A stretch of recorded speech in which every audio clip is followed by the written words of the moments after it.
If you've ever looked at the people in charge and thought, seriously, this is who's running things? Yeah, you're not alone. You know that feeling.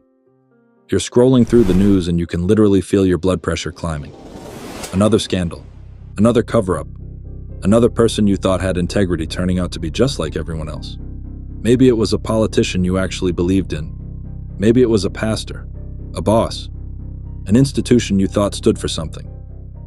And now you're looking at the wreckage thinking, was I naive? Was I stupid for trusting them? You're torn. Part of you wants to stay engaged, to fight for what's right. Another part of you just wants to disappear into the mountains somewhere and never read another headline again. You're not sure if you're becoming wise or just becoming bitter. And honestly, you're exhausted. Tired of caring about things that keep letting you down. Tired of the constant low-grade disappointment that seems baked into modern life. If that's where you are, I get it, and you're not alone. Here's what this video is actually going to give you. Not political takes, not a rant about which party is worse, not some naive call to just have faith. Instead, we're going to look at why distrust hits so hard, especially when you actually cared. We're going to expose the lie that cynicism keeps whispering in your ear. And we're going to dig into some ancient wisdom that explains how to stay grounded and engaged without becoming hardened or hopeless. By the end, you'll have a framework for navigating leadership failures that doesn't require you to either rage quit society or pretend everything is fine. Let's get into it. The first passage we're working with is Psalm 146, verses 3 through 5. And the writer is remarkably blunt. He says, "Do not put your trust in princes, in human beings who cannot save. When their spirit departs, they return to the ground. On that very day their plans come to nothing. Blessed are those whose help is the God of Jacob, whose hope is in the Lord their God." That's not religious poetry. That's a structural observation about where to put weight. The second passage is Proverbs 28. Verse 2 says, "When a country is rebellious, it has many rulers, but a ruler with discernment and knowledge maintains order." And verse 6 says, "Better the poor whose walk is blameless than the rich, whose ways are perverse." These aren't idealistic verses. They're practical. They acknowledge that leadership is often unstable, often corrupt, and that personal integrity matters more than institutional success. Let's break down what this actually means for someone who's tired of being let down. Principle 1. Human leaders will always disappoint you. That's not cynicism, it's math. Here's the uncomfortable truth that Psalm 146 is pointing at. Every human leader, no matter how gifted, no matter how well-intentioned, is operating with limited information, limited power, limited time on earth, and a nature that bends toward self-interest under pressure. That's not a criticism. That's just the specs. The psalmist puts it almost clinically. When their breath leaves them, they return to the ground, and on that very day their plans come to nothing. He's not being morbid. He's being accurate. Every leader you've ever admired is mortal, fallible, and eventually going to be replaced by someone else who is also mortal and fallible. So when they let you down, it's not actually a surprise. It's a statistical inevitability. And here's where I think a lot of people get tripped up, especially people of faith. We start expecting our leaders to be something they were never designed to be. We're not electing a messiah. We're not hiring a savior. We're selecting a flawed human being to do a specific job with limited power and limited time. The same thing happens with pastors. You find a church, you respect the teaching, and somewhere along the way you start expecting this person to be spiritually bulletproof, to never have a bad motive, to never make a self-interested decision. And when they turn out to be human, it feels like a betrayal. But they never signed up to be your source of spiritual perfection. They signed up to teach and lead imperfectly, like every other human being who has ever held that role. It happens with bosses, mentors, coaches, anyone we look up to. We quietly start expecting them to be the exception, the one leader who won't disappoint us. And that expectation is the setup for devastation. This doesn't mean standards don't matter. They absolutely do. Hold leaders accountable. Expect competence. Demand integrity. But there's a difference between holding someone to a high standard and needing them to be something no human can be. When you find yourself shocked, genuinely shocked, that a leader turned out to be flawed, that's a signal. Not about them, but about where you accidentally placed your hope. It's like putting a bowling ball on a paper plate. It's not really the plate's fault when it collapses. It was never designed for that load. The takeaway here is simple. Expect competence. Hope for integrity. But reserve your ultimate trust for something that can actually hold it. Principle 2.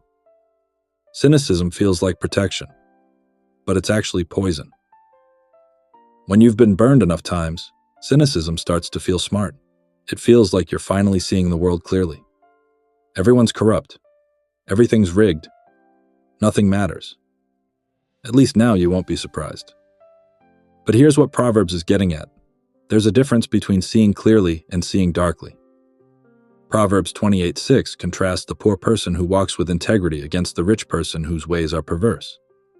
The point isn't about money. The point is that maintaining your own integrity matters more than becoming like the broken systems you're critiquing. Cynicism tells you that since nothing is pure, why bother being pure yourself? Since everyone's corrupt, you might as well protect yourself by expecting the worst. But that's not wisdom. That's surrender wearing wisdom's clothes. When you marinate in cynicism long enough, it changes you. You stop being able to see good when it actually shows up. You assume the worst about everyone, including people who don't deserve it. You become the thing you hate, just with better justifications. I've watched this happen to people. They start out as idealists who got hurt, and they end up as professional skeptics who can't enjoy anything because they're too busy waiting for it to disappoint them. That's not protection. That's a prison you built yourself. The goal isn't to become naive again.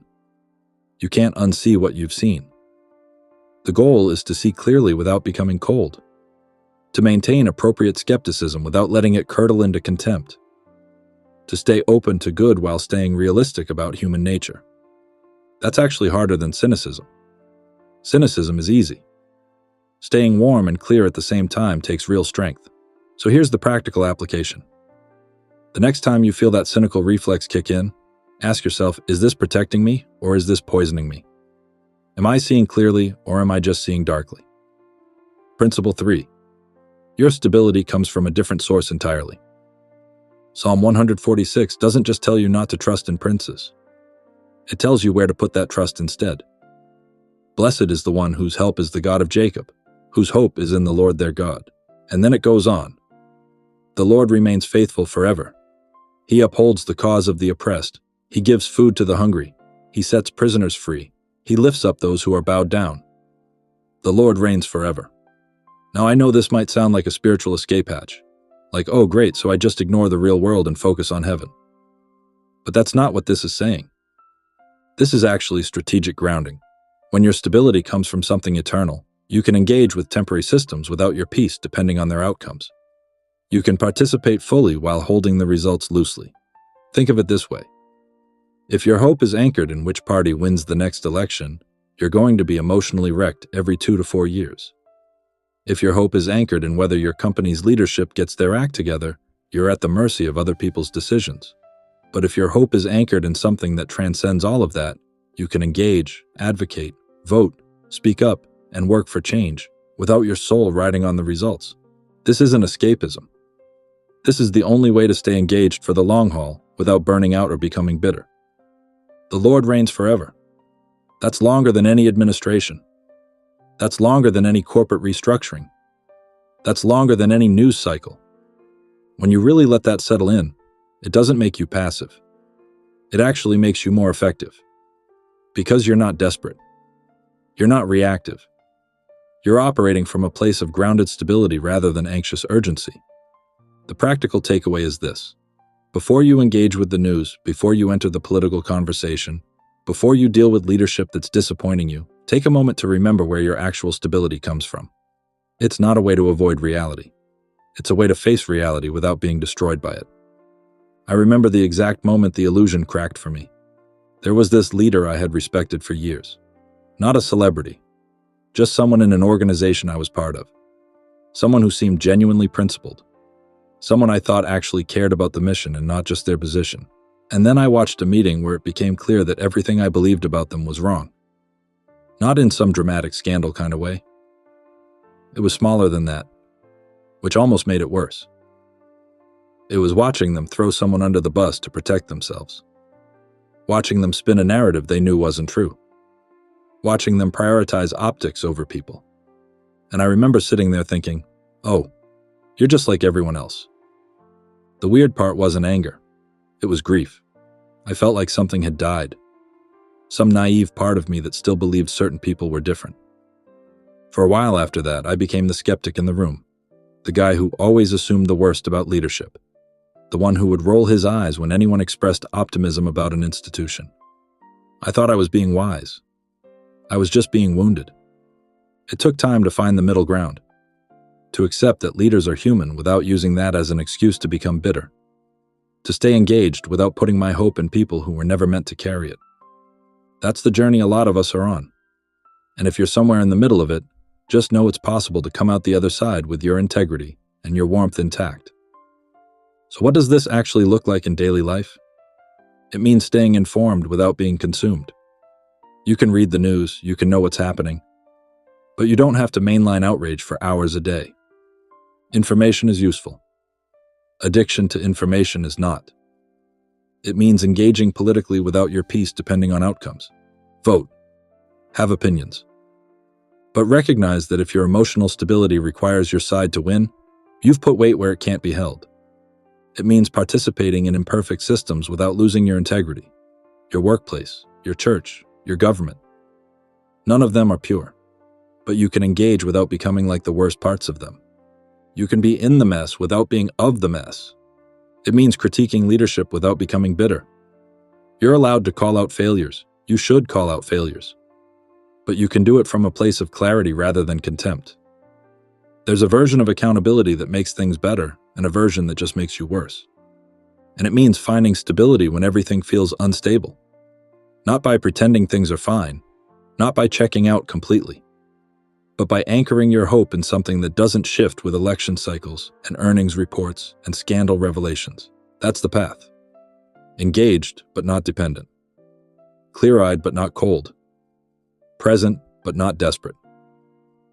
Here's the line I want you to remember. Disappointment in leaders is inevitable.